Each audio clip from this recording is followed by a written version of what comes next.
everybody, and welcome to this brand new spoiler review episode for Ahsoka here from the Geek Buddies. Hey!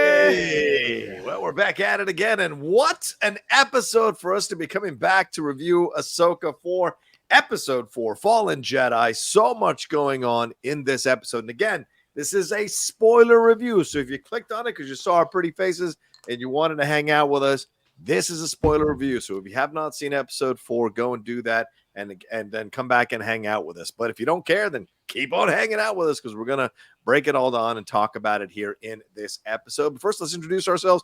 I'm the Outlaw John Rocha, writer, producer, and host here on the Geek Buddies. I am Michael Vogel, writer and producer of animated TV shows and movies. And this is Shannon McClung. I'm a television actor and an animation writer where you can see some of our current work right now on YouTube with the 3rd season of Strawberry Shortcake Berry in the Big City. Yeah. Did you get two weeks in a row, right? Yeah. Nice. 2 weeks in a row, Shannon scripts. Good job, guy. I did that for you on purpose. What are you striking for? You got all this work. I'm just joking. Anyway, that's so much to get into here. But first, wait. Oh, I'm in the world between worlds. No. That's so much to get into and talk about here on this episode. This one directed by Peter Ramsey of Spider-Verse fame and also written by Dave Filoni. Now, Peter Ramsey directed an episode of The Mandalorian in season 3, which someone very correctly pointed out to me. But this episode I thought was incredible and one of the most underwritten log lines you're ever going to hear about an episode. Hera risks her career to help her friends while Ahsoka and Sabine confront enemies. Holy shit, is there so much more that happened in this episode here, and we're going to break it all down. But first, let's hear overall thoughts. Michael Vogel, your thoughts on this one. A longer episode than last episode, but a lot of lightsaber battles, and then a massive surprise at the end, and even conversations about stuff from the past and philosophies and things of that nature. So your thoughts overall on this 4th episode, Mike?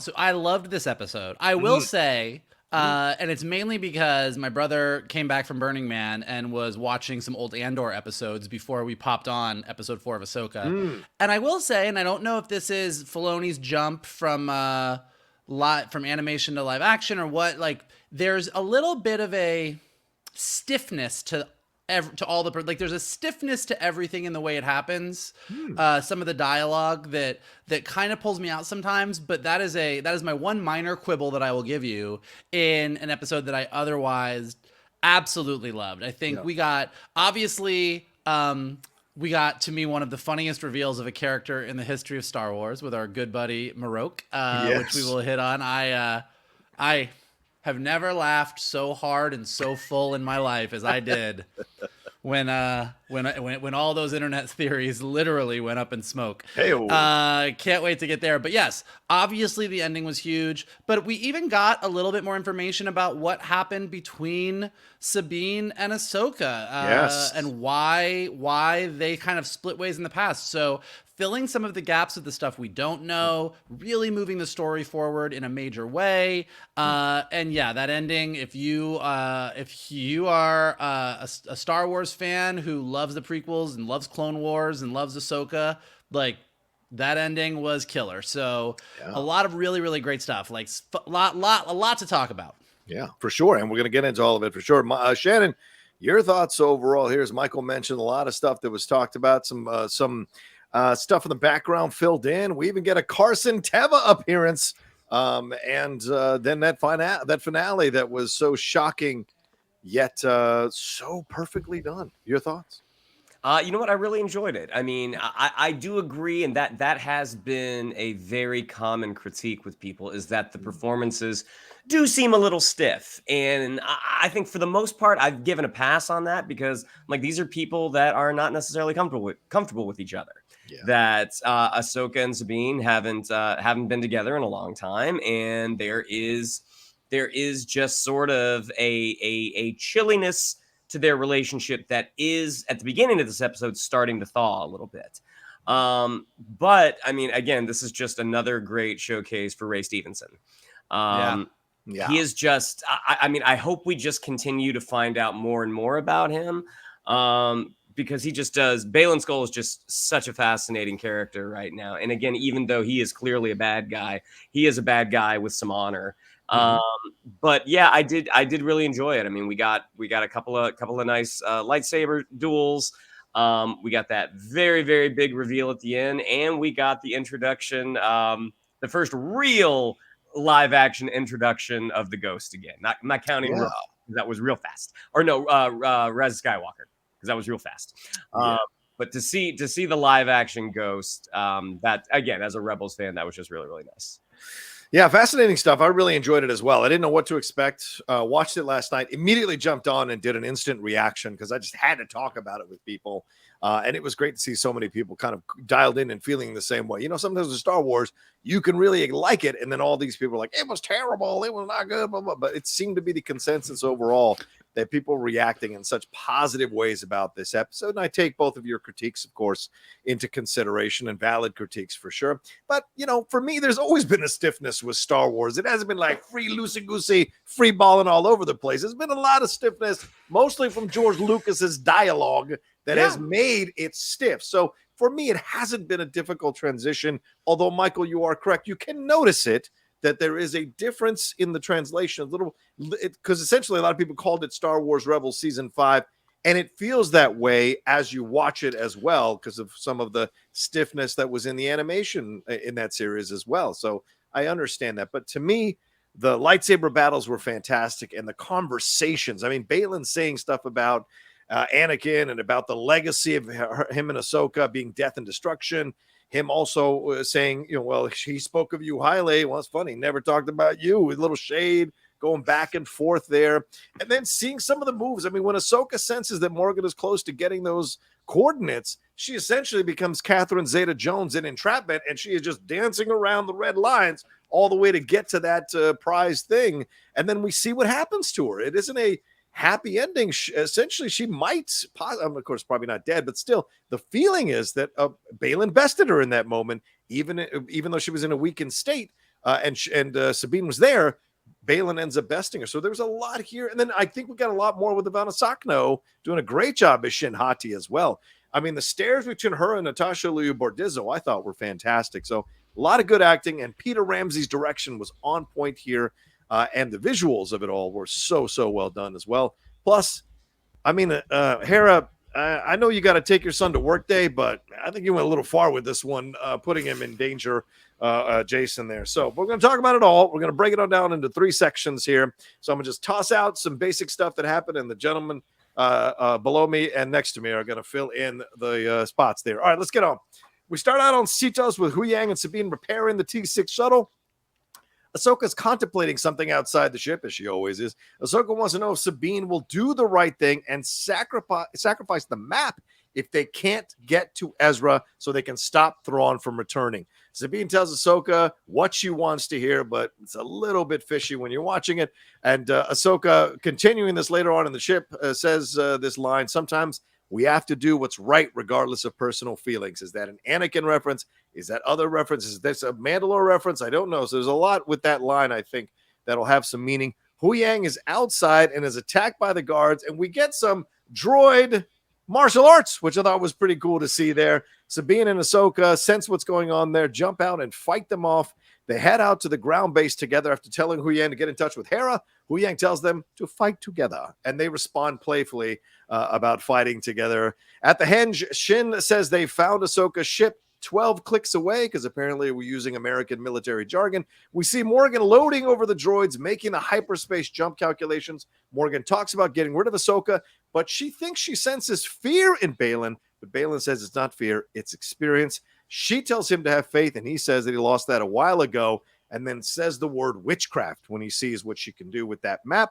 The map has a familiar look to it, in my opinion. It starts transmitting coordinates, and then we see Hera taking off from Home 1 with her son, Jason, and she is joined by Carson Teva and 5 other X-Wing fighters, leading Phoenix Squadron, and leaves a poor lieutenant to have to explain it all there to the people at Home 1.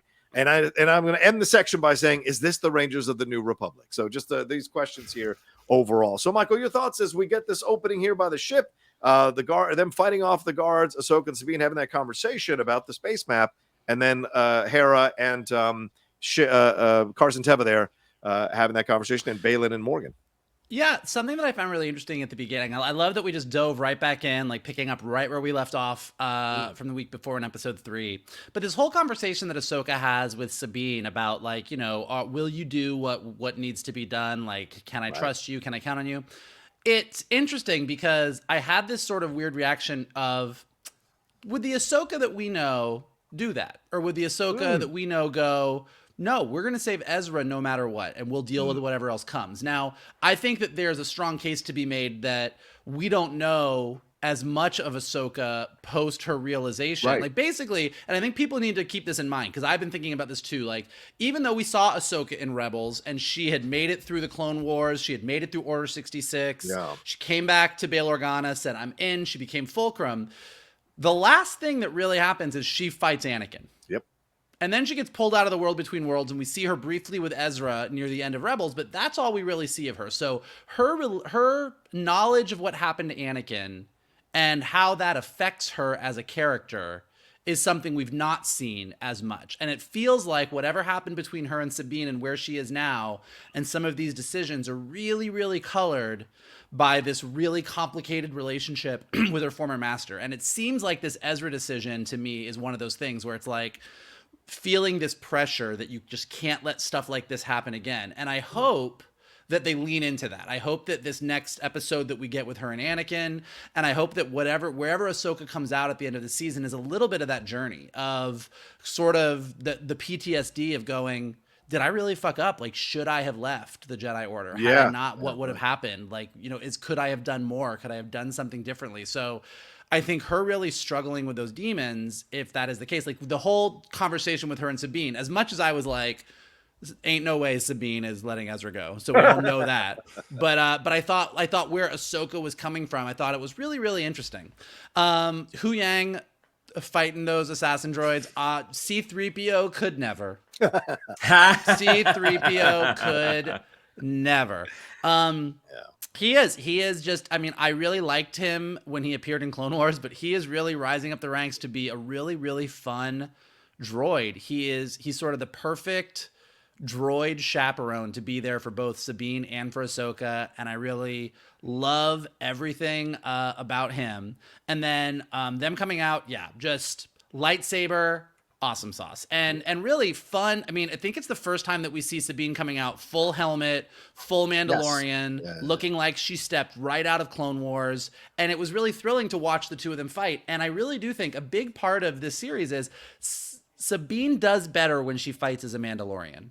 And you know, like Ahsoka said to Hu Yang, a couple episodes ago, like, I don't need her to be a Jedi, I need her to be herself. And I really think I'm interested to see where this journey goes for Sabine. And we talked about it last week, what this sort of means about the Force and Force users as a whole. You know, I think a lot of people corrected me in the chat when we were talking about the way that the Force is treated in Star Wars, saying that George Lucas has said from early on that everybody has access to the Force. It's just that some people have more natural talent than others, and that the Jedi historically have gone for those high midi-chlorian counts because those are the people that are going to be stronger, but that anybody could use it. And so what that means for what Sabine becomes, I think, is going to be interesting. But they make a pretty strong case for her, like, rocking it as a Mandalorian, more so than as a Jedi. And so I thought that was really, really interesting. Everything, like I said last week, everything with our villains is great because each of our villains is totally different and has a different perspective.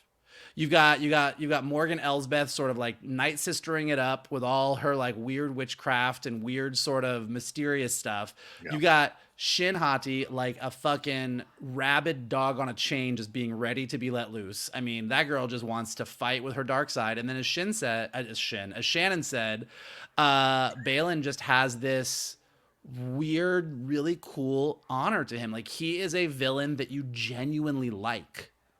Like, it's like you like he's got a soothing way of talking. He seems very smart. In this episode at the very beginning of the episode, like you said, John, when Morgan Elsbeth is like, do I sense fear? And he's just like, experience. Yeah. He's like, he just feels like he is so grounded and is so secure in whatever his stance is, whatever he thinks is going to happen by bringing Thrawn back. he is not. There is no conflict in this man. Yeah. He is very secure in his decisions. And I think it's really, really great to see. Totally agree. I really just wish they had just had Jason stow away and Hera get mad about it, because I was like, wait. I was like, wait, Hera, I love you, girl. You defied the New Republic, hopped in your ship to fly to a highly dangerous area where dangerous shit is going on, where you lost contact with Ahsoka and Sabine, and you said, come on, kid, let's go. I can't find a babysitter. You gotta go with me. I know that's Kanan's son, but you know, like, I get it. I mean, I think him being there is going to be really important. I think it's like Jason's journey as someone who probably has a more natural talent with the Force than Sabine does. It's probably important that he's along on this journey, so I'm here for it. I just was like, yeah, that was a little silly. Yeah, I agree with you on that. Very interesting to see how that's going to play out here, and what's going to happen as a result of this, and why is he in the ship there, and how he reacts to it all, for sure. Shannon, your thoughts on all of this, and you know, we get Carson Teva as a part of this, but also the conversations that go on here, and Baylan becoming a very unique. I won't go so far as to call him a villain. I know other people are, and someone said I'm creating Skull Island, so that's fine. I just don't necessarily see him as a villain just yet in the classic sense, because we don't know why he's doing the things that he's doing. And Michael, you put it out so well. There is no conflict in what he's doing. He's very clear. So he killed a bunch of people in the very first episode. So you did remember Anakin. that part, right? Everybody loves Anakin now. So all right, go ahead. Anakin became Space Hitler. Yeah, that's what I'm saying. Yeah. So you know. Go ahead. That lightsaber color is way closer to red than it is to blue. I realize it's orange, but it's way closer to bad guy color than a good guy color. Yeah, I mean, again, I really enjoyed the opening. And the thing that I really liked about Ahsoka's point of view here is she is painfully aware of they are on the enemy's turf right now. Yeah. And aside from being able to, feel what Sabine is feeling right now, kind of like, hey, we are right now at this moment, we are at a disadvantage. Yeah. If push comes to shove, are you going to be with me? So I thought that was a really interesting conversation to have, and I thought Rosario Dawson did a really, really good job there.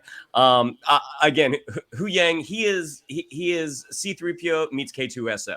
Like, he has the protocol of C-3PO and the semi-battle skills of K2SO. Like, I love when he first started fighting that assassin droid that he's kind of holding his own, but little slow, but is able to counter these moves. And at the moment where the assassin droid really has one up on him, just that help. I thought that is 100% the way some folks would act in an emergency. Like, all you can get out is the word help. Yeah. And then, ripping the wiring out that he just fixed as a way to signal Sabine and Ahsoka. I was like, that's really smart. One of the things with the action, because I do really enjoy the action in the show, is there can be what can be perceived as a slight lack of urgency on Ahsoka's part, and I'm wondering if that has anything to do with that giant thing that Rosario Dawson has to wear on her head. Because even like the scene where she's chasing after MARROK in episode 2, like, you can see like there is a stiltedness to some of her movements, and so I do wonder if that has to do with that Togruta, appliance. But the thing that I really liked about this action sequence was you get to see a Jedi and a Mandalorian fight together. And, traditionally those two are enemies. And you see how well Sabine does, as Vogel already said, as a Mandalorian working with a Jedi. Firing the cable and everything. I love Ahsoka using a soldier as cover, so Sabine can regain her footing. I was like, this is a lot. This is Butch and Sundance stuff. Like, this is this pair that just works really well together. Which Hu Yang then very astutely says, like, hey, don't leave each other, because that's when you all are the best. Again, Baylan Skoll, just such a cool character, and not to be outdone by Shin Hati. I mean, IVANNA SAKHNO. I mean, she just has that piercing stare, like the type of stare that your partner gives you when you've done something wrong. And it doesn't matter. It's the painting on the wall. It doesn't matter where you go in the room. That stare is absolutely following you. Yeah, I had the same thing when Hera's bringing Jason on in this ship. It's like, he obviously for the story he has to go, but I think this would have been a fun thing for Chopper to have smuggled him on, and I think that would have been interesting with the character. I mean, that little chaos droid does whatever he wants, so that is true. It's a good that point. would have worked. Yeah, and the inclusion of Carson Teva in this, even way back when, before Gina Carano went all the way to the dark side, even back then, I'm like, if you had told me there could be a Rangers of the New Republic series with this character, this character, I'm like, Dad from Kim's Convenience, the dad from Kim's Convenience. That's the guy I want to see. I want to see him and Cobb Vanth teaming up together and going around the New Republic. But yeah, and again, just seeing the live action Ghost, that again brought a little smile to my Rebel fans' heart. Yeah, agree with all your points that you guys are saying. Great beginning, because if you know where you're going, you want to slowly get there, like this little exchange, conversation, laying the groundwork, laying the seeds for the critical thing that's going to happen later on in the episode, the back and forth about it.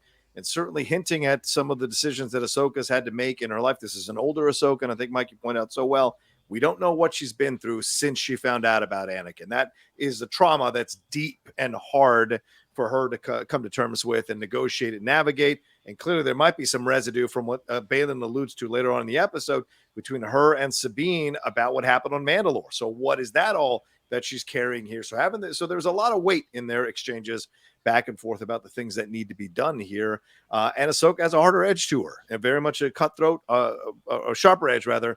Get to what needs to be done, and the bigger thing is important here. Stopping Thrawn from coming back. Yes, we'll lose Ezra, and I'm sorry, but we have to stop Thrawn from coming. That's very big for her. So I like that that's highlighted here in this opening.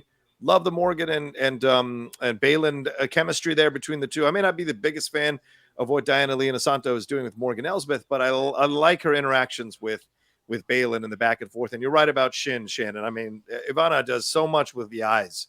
So much is going on when you're looking at the eyes. There's so much that she's navigating, and so much trauma and hurt and pain and anger. And she's just as lost as Sabine in a different way, which is why I think they're a fantastic matchup versus each other, because they're both damaged from shit in the past, not 100% complete in their construction. Her is a full-on Mandalorian Jedi, her is a full-on whatever she is under Baylan's guidance. So I like that they mirror each other here overall. And yes, Hera, I mean, but then again, Hera went into the wars as a young girl with her dad. So, I mean, maybe for her, it's like, this is tradition, get in it, So I don't know. Very interesting stuff. But let's take a quick break, and we'll jump into the next section of the show and break that down too as well, right after this. Bum, bum, bum, bum, bum, bum.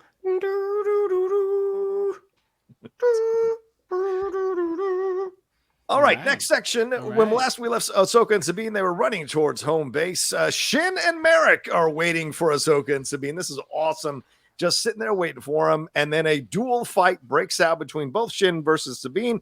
Love the looks between both of them here. Blasters, sabers, and then Sabine gets the best of her with a force trick using her Mandalorian weapons there. And Shin gets away with a smoke bomb after what happens when Ahsoka takes out the map, which is a little bit later in our discussion.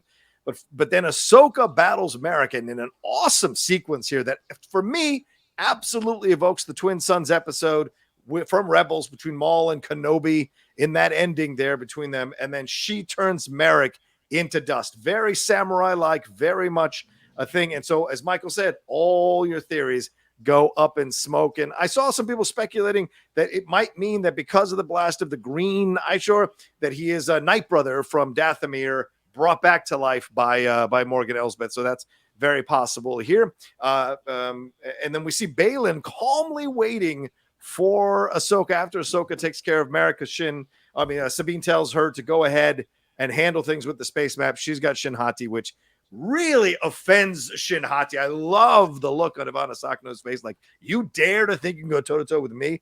I just lanced you earlier. Anyway, Baylan plays mind tricks on her. He is waiting calmly like an old samurai as well. The hood on, takes the hood down, plays these mind tricks on her, talking about Anakin and the past. As I said, she said he never mentioned you. Baylan says you must destroy in order to create. Talks about her and Anakin's legacy of death and destruction. And to me, they have a fantastic lightsaber battle of differing styles. Someone described it on Twitter as him swinging it like a broadsword, which I thought worked very well with what he was doing here. And they talk, and they until Ahsoka senses that Morgan is getting close to getting the coordinates, and we see that happening at the same time. So she pulls a bunch of moves to get to the map and removes it with her own hand, burning herself. Baylan takes advantage of this, goes after her. Then SHIN HATI shows up after she had dropped that smoke bomb and escaped from Sabine, and Ahsoka force launches her into the rocks. I thought she killed Shin because that was a headshot right into the rocks. Then Sabine shows up and Ahsoka tells her to destroy the map. Sabine pulls the gun out, can't do it, and that gives the opportunity for Baylan to best Ahsoka and knock her off the cliff. Shannon, let's stop there. A lot of action sequences, three lightsaber battles here overall, but a lot of action sequences leading to Ahsoka getting knocked off the cliff. Your thoughts on everything that happened here? Yeah, I thought this was fun. I do think this is some of the stiffness that's been talked about. I do think some of it could be eliminated by the tightening up of moments, like when Ahsoka and Sabine are running in and they find Shin and MARROK standing there. There is sort of like this elongated beat of Shin hopping to lower ground, taking off her cloak, going somewhere. Like, I think that whole thing could have been tightened up just a little bit. And I think you guys don't like samurai movies. Anyway, go ahead. We're not talking about a samurai movie right now. Well. But the fights back and forth were a lot of fun. And even though Shin did kind of play Sabine a little bit, like, let's split these two up. The moment that Sabine does have to take out her lightsaber, I mean, when she gets force pushed and it knocks her helmet off, I mean, she gets her clock cleaned at that point. But you see that there is a bit of an improvement in her lightsaber game. I was thinking for sure, I'm like, oh, something's going to happen. She's going to lose her sight, and that's going to be a callback to episode 2. Hasn't happened yet. Going to Ahsoka and MARROK, sometimes when a bad guy takes off their mask, sometimes it's a little more metaphorical.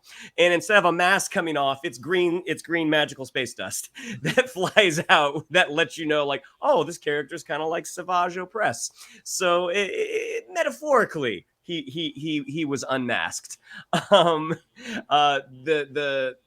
The rest of the fight between Sabine and Shin, I thought was a lot of fun. And that moment where she puts her hand up, and that kind of Mandalorian fake out, and Shin realizing in that moment that she's able to take a second and be like, oh, you have no power. And that fake out, I was like, oh, that's a fantastic move. And then, we get to see her kind of Batman smoke bomb out.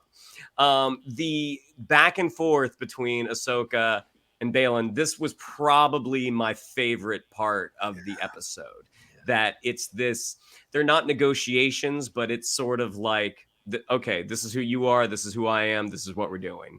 And that's sort of, up to this point, I don't think we've seen Ahsoka take off her cloak before she's had to fight. Right. And this is the first time that she, game recognizing game. Like, all right, now this is going to be a fight. And I thought the broadsword comparison was great. Very Vader-like, like these big, strong strokes. And at the same time, Ahsoka, again, is more like a dancer. Like, you see her using her foot to brace herself. We see Baylan, throw a boulder at her. Again, very, very Vader-like.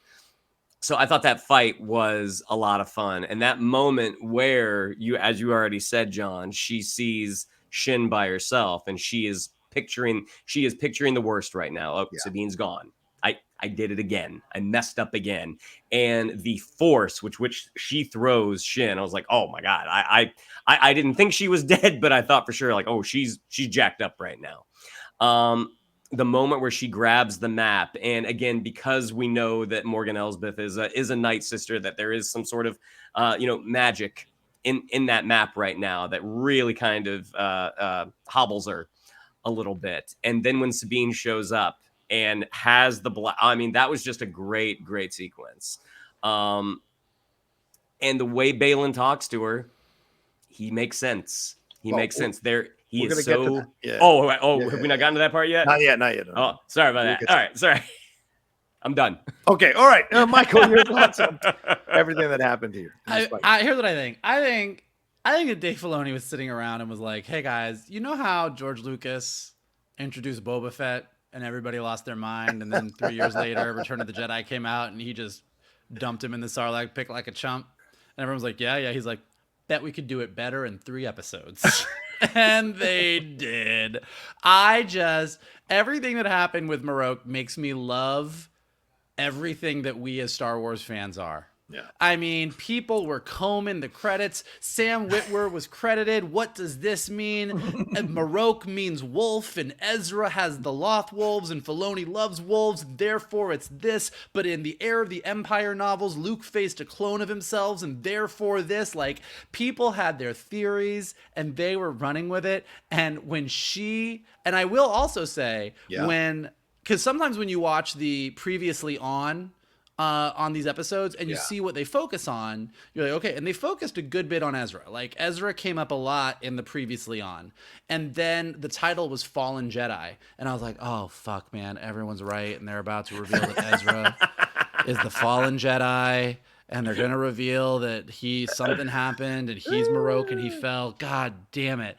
And then this battle happens and I'm like, okay, here we go. Here it is. And it actually, like, before you get to the smoky ending, it is a great battle. I mean, John, you're right. Very, just very awesome. Definitely Twin Sons reminiscent. Right. Definitely reminiscent of Ahsoka's episode, one of the final episode of Ahsoka's in the Jedi, Tales of the Jedi, where she faced the other Inquisitor, where she just in 2 swift moves took him down, like, just showing like the maturity of Ahsoka as a Jedi, that she's a badass, she can dance and move with those lightsabers, but when she needs to, she is calm and focused, and it was great. And then just to see him burst into Night Sister smoke, I just giggled. I was like, okay, here we go. Like, this is it was like I heard the sound of thousands of geeks screaming out all at once. Like, it was a thing of beauty.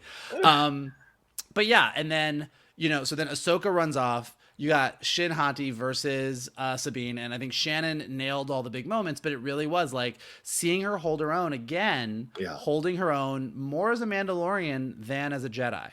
And trusting herself in a way that she didn't trust herself as much at the end of the first episode. And maybe not fully defeating SHIN HATI, but giving her enough of a pause to have Shin hightail it out of there. Thought was really, really great. And then, this whole scene with Ahsoka and Baylan, they do a great job. Dave Filoni does a great job writing this scene, as well as the scene with Sabine and Baylan that we'll get to in a minute, where there's a lot that's said, but there's also a lot that's not said that wants you to know more. Like we are all just chomping at the bit to know Baylan's origin story.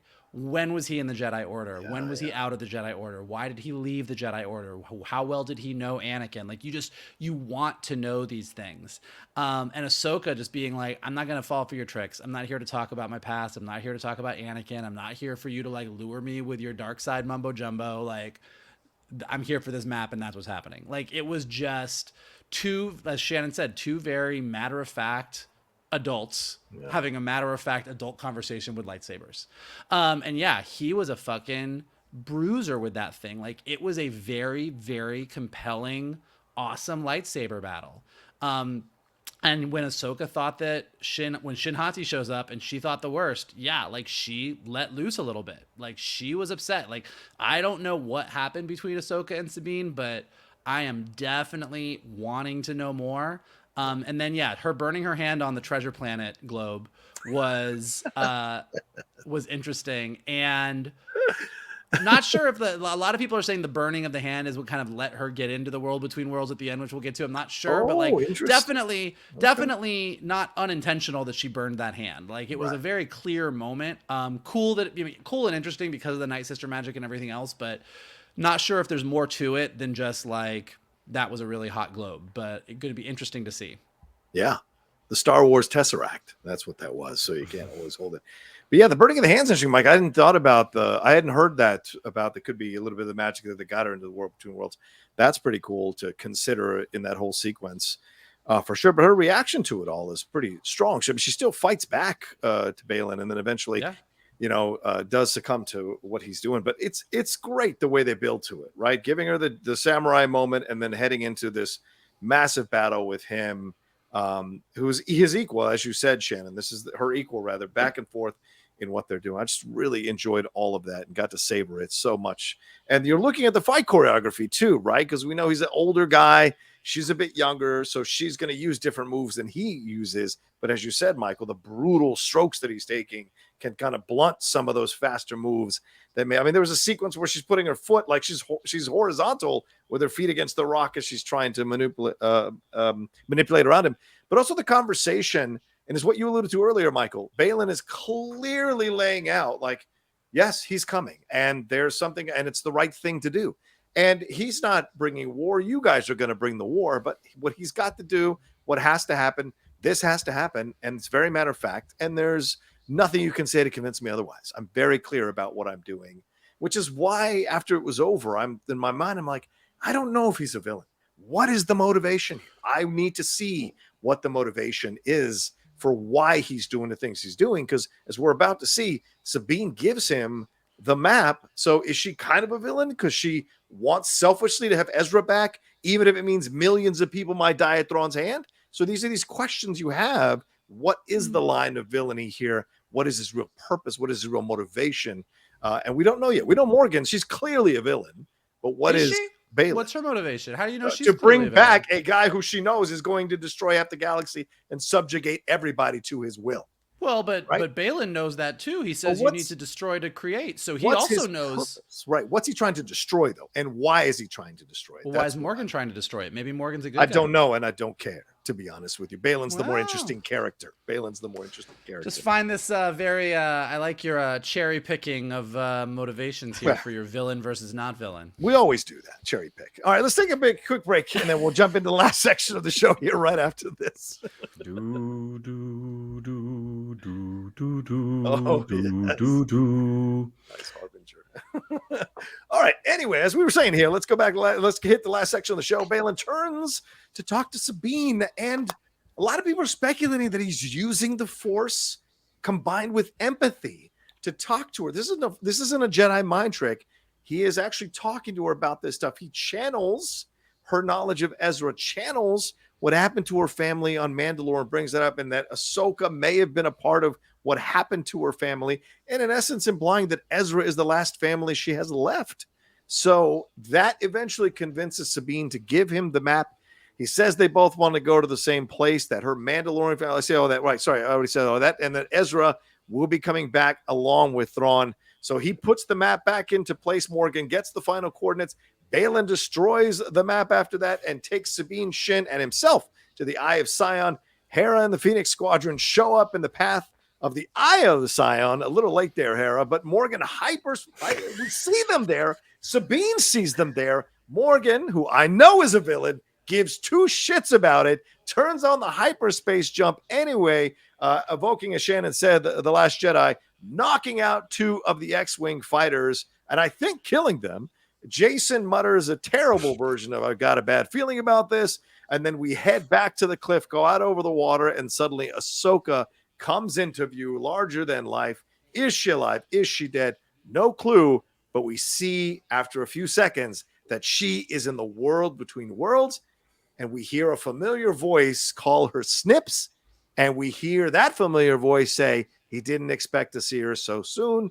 She turns around, and it is a de-aged Hayden Christensen as Anakin Skywalker in all his Clone Wars looking glory, and Ahsoka has a mixture of awe, joy, wonder, confusion, and terror on her face as the episode ends with the final two notes of Vader's theme, taking us to the end credits. Michael, a lot here at the end. Sabine giving the map to Baylan, and then them taking off hyperspace. Hera and the ramifications of all that, losing some members of the Phoenix Squadron, and then the world between worlds and Anakin. Your thoughts? Yeah, well, in the is Baylan a villain or not discussion, Baylan uses a a play right out of the dark side playbook on Sabine, which is let me take the thing you want the most in the world and convince you that you need to do what I want you to do in order to get it. And he does it really effectively because, man, he is a smooth talker, that guy. Yeah. But as I said earlier, new information here. New, yes, definitely plays on Ezra being so important to her, saying, look, I can help you bring him back. I promise I'm not going to hurt you. I give my word. And I do think it is very cool. Again, what makes Baylan cool is when Shin Hati then shows up and chokeholds Sabine, he's like, cut it out.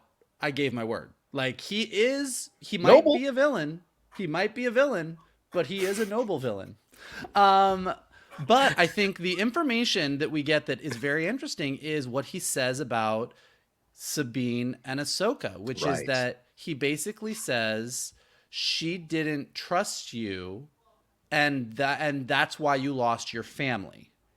So if you know Rebels, the last that we saw of Sabine's family was on Mandalore when she and Bo-Katan and her mother and her brother and all the clans came together to basically kick the Empire off of Mandalore and give Bo-Katan the Darksaber. So at that point in Star Wars history, pre the Empire taking over everything, they were there. At the very end of Clone Wars, when Ahsoka fights Darth Maul on Mandalore and then takes him off, we see Sabine's mom is there. Sabine's mom is there with Bo-Katan. So up to the moment that Order 66 happens, Sabine's mom is around. Now, we know from Mandalorian that at some point, the Empire glassed all of Mandalore.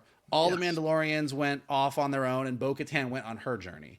So around that time, I'm assuming, Sabine and Ahsoka were working together, and something happened, and Sabine wanted to do one thing and Ahsoka wanted to do another thing, and Sabine lost her family, which is why Ezra's the only family she has left. So very curious as to what all this is, how it plays into both what we're seeing in Ahsoka, also the events that we've been seeing transpire with Bo-Katan's story in Mandalorian. But this is Dave Filoni taking all of the different threads that he's been weaving in these different shows and going, okay, here's where we're bringing them together. So all of that conversation was very, very exciting. And I think it was really great because we know that Sabine is making the wrong choice, but I think most of us would make the same choice that she does. Like, that's what's great about this moment, is that Ahsoka straight up was like, you need to sacrifice Ezra. And like I said at the beginning, we know she wasn't going to. Yeah. And when she doesn't do it, not mad at her about it. Like, we would all do the same thing in her position, I think. So I thought that was all really interesting. Hera and our boys showing up. Little too late. We lost a couple of Phoenix Squadron there. I liked Jason's I have a bad feeling about this for one reason. One, it is basically like a Star Wars rule at this point that in every movie somebody has to say they have a bad feeling about this. But with Jason saying it, it is the thing that you say in a Star Wars thing, but also like he's got the Force. Like he's feeling some Force shit, I think, also. So I think it was taking the phrase and doing a little bit of double duty with it, which I was like, yeah, let that little green-haired kid have a good moment. I like this kid. I like Jason Syndulla. I'm on board. I'm on board with him. Then, right up until Kylo kills him. Yeah, go ahead. Yes. I swear to God, it is. There's only like I will accept that Grogu, trained with Luke for a minute and then hightailed it out of there. But there's only so many Jedi in the galaxy at this specific point that you can justify didn't go to Luke Skywalker's temple. Yeah. It's like the hot place to go if you're a young kid with a high midi-chlorian count. And the more of them that we meet, the more you're like, well, at least 60% of these kids are going they're getting killed. They're all getting killed. But yeah, then obviously the big moment, Ahsoka, who, like I said earlier, Fallen Jedi, I thought that it was going to be Ezra. And then I was like, well, oh no, Baylan. Baylan's giving a big speech about, Baylan's the Fallen Jedi because he left the Order. Okay. Right. And then Ahsoka went over the cliff and I was like, you got me. She's a Fallen Jedi. It was a Shannon McClung level joke. She literally fell. But yeah, when she opened her eyes and you were like, okay, so what's happening? There's some weird Force shit. And my brother called it before I did. He was like, she's in the world between worlds. And she sat up. And I'm curious, how deep they're going to go into this world between worlds, because it is a very confusing thing, even if you watched Rebels. So I'm hoping she's just kind of there and we use this for where her and Anakin meet, but it's just sort of a cool looking place. And I don't know if we want to get too much into the time travel and the uses of it, but we'll see. Maybe that's how she follows Morgan. So it's going to be interesting to see how into it we get in the next episode.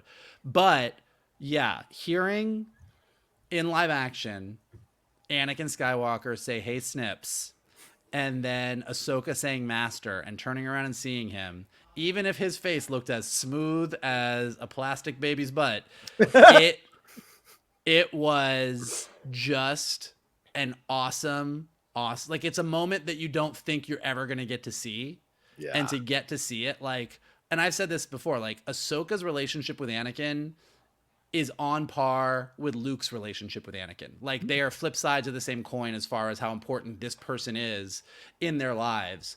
And knowing that we ended the episode with this, and knowing that next week's episode is obviously written by Dave Filoni, because they all are, but also directed by Dave, but it's also directed by Dave Filoni, that he was like, guys, this one's mine. I am so excited to just see what this conversation is going to be. I mean, like, this is I'm sorry that I walked away from you. Maybe if I hadn't, what happened? Like, why? Like they're, obviously they're not going to spend the whole conversation having a detailed discussion of everything that we nerds want to know. But I think whatever they talk about is just going to be fascinating. And I think we're really going to get to know a little bit more about who Ahsoka is now as this older master. And what is it she's carrying from her former master that is preventing her from doing everything that she needs to do with Sabine. So I think it's going to be really fascinating. And I thought it was a nerd moment to end all nerd moments, but was also really well done and powerful and effective for the story that they're laying out in these episodes.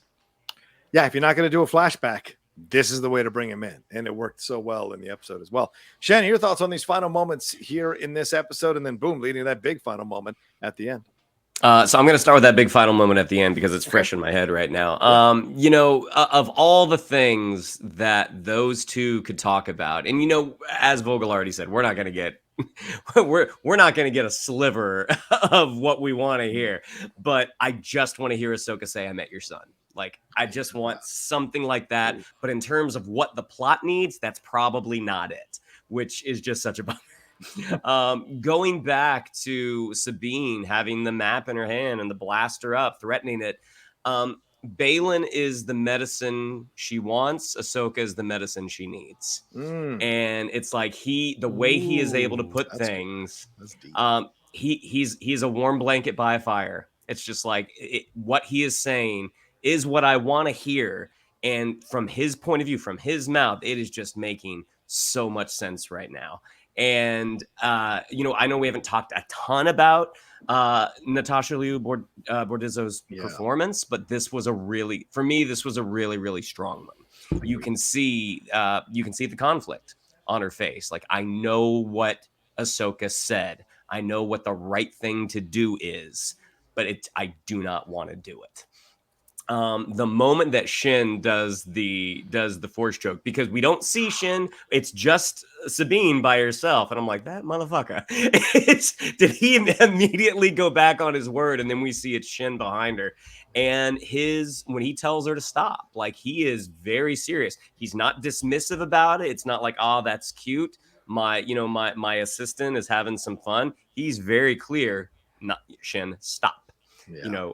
I'm keeping my promise, unlike her master. Like, he's just such a fascinating character that, again, just for any of our audience that is not familiar with Ray Stevenson's work, I mean, this is the cherry on top of a career that was just too short. Yeah. But then having the ships show up, Hera and the Phoenix 5, we know what is about to happen. But the visual of that space ring launching into hyperspace with a velocity that we have never seen was just an awesome visual. And I gotta agree with Vogel here. I thought that I've got a bad feeling. I think that was actually really good. Oh my because the bad feeling that he's getting is those Jedi feels. And again, we don't know where that bad feeling is coming from. Is it coming from the planet, or is it coming from Morgan and is he bad or is he not? Baylan going into hyperspace. Yeah, the moment where Ahsoka wakes up, the expression on her face, that's not one we've seen from this Ahsoka. And it was really, really nice to hear. It was really nice to see, immediately followed by the Vader theme. So it's like, all right, something bad's probably gonna go down. But yeah, it was one of those nice things. It was one of those nice things to see. But they're clearly telling us what we want to see isn't what we're gonna see. I mean, I gotta say, just really quick, when the Star Wars Rebels episode, end of season 2 happened, and Ahsoka confronts Vader, and then like just fully cracks his helmet. Before Obi-Wan Kenobi did it. And then you hear actual Anakin's voice instead of Vader's voice saying Ahsoka, and she turns around and sees the half of his face. That all by itself, I was like, this is one of the greatest moments in Star Wars.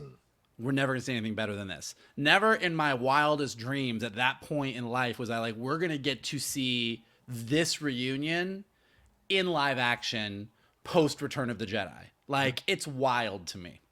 Yeah, I agree. You know, loved what Baylan did here. This is he uses the Force, but he uses the empathy. I like the combo and the mixture. It works, and you may say that's villainous. I don't know if it's necessarily villainous. Skull Island over here. I'm just saying we've all used our honey traps to get the things that we want in life. So there's nothing wrong with that if you think you're doing the right thing. And in his mind, he's very clear, as you said yourself, Vogel, very clear about what he's doing and why he's doing the things. We just need to know, which I like the mystery of it all being there in the way that it is. Morgan, clearly the villain, as I said, trying to kill everybody in her path. But I will say this, the Shin moment is interesting too, because that's a moment born of anger and frustration. She's attacking her from behind. So there's a lot in in Shin Hati's background too that we don't know about. We're all speculating about where she might have been from. Clearly, she feels like a wild child that was found by Baylan, and he's been teaching her ever since. Just the way she reacts to things throughout the whole episode. It's not overtly wild, like blah, blah, blah. It's more a matter of like she has this neat, let's go. You can feel the anger and the thing coursing through her. So when she hits Sabine from or Force chokes her from behind, that's an anger, childish tantrum thing to do, because Sabine got the best of her in that interaction in the forest. So it is so that for Baylan to be like, stop it. And remember, when she gets thrown against the wall, Baylan in no moment goes, oh my God, are you okay? Does nothing like that. He focuses on Ahsoka even more so. So it's just interesting little clues about their relationship that they're dropping. And yes, I agree with you. When we get to that moment in the World Between Worlds, we've never seen that look on Rosario Dawson as Ahsoka, and it's a fantastic look. The thing that people were hoping to see, which the softer, playful, more funnier Ahsoka, is here in that moment, but just before that look is over, you see a little bit of terror or horror come across her face. And when we hear the Darth Vader tones, I was wondering what that meant. And I saw someone speculate that it could be that it's not Anakin at all, that that's the brother.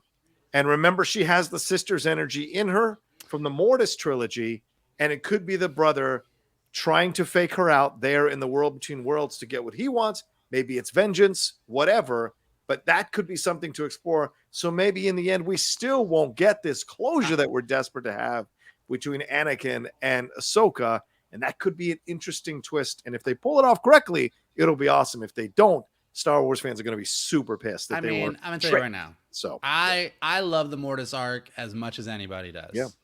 And all of Dave Filoni's weird Force shit.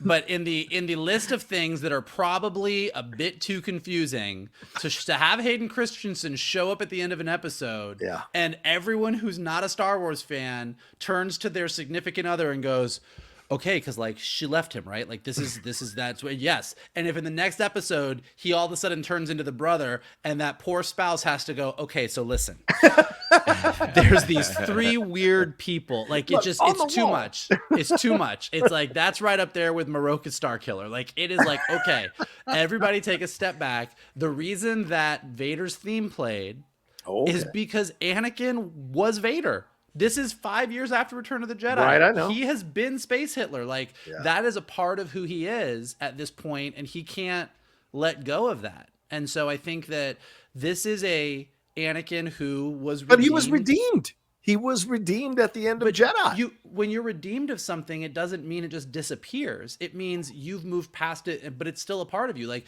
he turned to the dark side. He was fooled by Palpatine. He became Vader. Yes, Luke redeemed him. Yes, in the last moments of his life, he found the goodness within him and came back to who he was and thanked Luke for it. It doesn't mean that he all of a sudden wasn't Space Hitler. So that's a part of him now. And I think that's kind of part of what we may hopefully explore a little bit in this next episode, which I think is more interesting than if all of a sudden it was like, I fooled you. Ha ha ha. To me. Yeah. No, it's fair. Totally fair. And I wonder if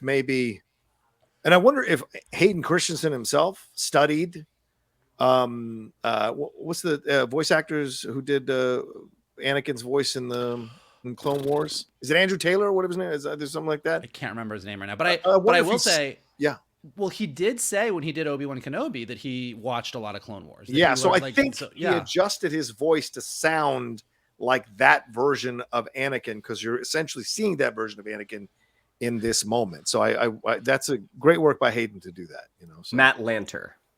Sorry, Matt Lanter. Matt Lanter. So good job, obviously, there to evoke that. So we shall see. And of course, we saw that in Kenobi, they kind of mixed all 3 of the voices together in certain moments. So it could be a part of that as well. So, all right, there you go. Any final words on this as we wrap up? We should wrap up here now. Any final words, Shannon? Mike and I have been going back and forth. Any final words on you? I just love that Vogel referred to Dave Filoni as David. I did realize, I was like, me and my good buddy David Filoni. I don't know where that one came from. I literally just Googled his middle name. Like old David Philip Filoni. That's not his middle name. I couldn't find it. Oh, okay. DPF and I. Yeah. Oh, DPF. That's it. Okay, all right. Michael, any final words here, man? No, I mean, when I say that I cannot wait for next week's episode, I cannot wait for next week's episode. Like, I think we are going to have one hell of a Geek Buddies next week, so you're not going to want to miss it. Yeah, 100% agree with you all on that. All right, well, there you go. That's our spoiler review for episode 4 here, Fallen Jedi of Ahsoka. Thank you very much for joining us, whether you're watching us or listening to us on the podcast feed. We appreciate it madly. Shannon, what do we have to tell them? Yeah, I'd like to follow us on social media. On Twitter, it's at @geek_buddies. On Instagram, at @the_geek_buddies. If you'd like to follow me on social media, on Twitter, it's at Shannon_McClung. On Instagram, at Shannon the Geek Buddy. If you would like to follow Mr. Vogel and get called by your full Christian name, it's at MKToon. And if you would like to follow Mr. Rocha and talk about why Baylan maybe isn't a bad guy, you can follow him at The Rocha Says. Listen, if you enjoyed Jonathan Stephen Rocha and his crazy Skull Island theories, this is definitely the place for you. And here's what you can do to help us keep doing what we do. Smash that like button below. Check out all the awesome content that John has as an Outlaw Nation on his Outlaw Nation page. Leave your comments below. What did you think of this week's episode? What did you think of your MARROK theories literally going up in smoke? And where do you think we are going next? Let us know below. If you're listening to us on the podcast feed right now, go ahead and leave us some stars and some comments so we go up in the rankings and more people can find us. And as always, the best thing that you guys can do is retweet this video, post it on your socials, send it to your friends, and tell them to hang out with your buddies, the Geek Buddies. There you go. Yeah, and please remember to subscribe to the channel. It's a really big deal. We just crossed 30,000 subscribers. Thanks to all of you, and thanks to all of my co-hosts like these 2 gentlemen who've been on the channel since the beginning. So I appreciate them madly. Appreciate you all madly. So let's get to 50,000 subscribers. I'm trying to do it by the end of the year. We'll see, but please come aboard if you haven't. We would appreciate it. All right, y'all, take care of yourselves. Be well, and we'll talk to you next time with a brand new spoiler review here of Ahsoka on the Geek Buddies.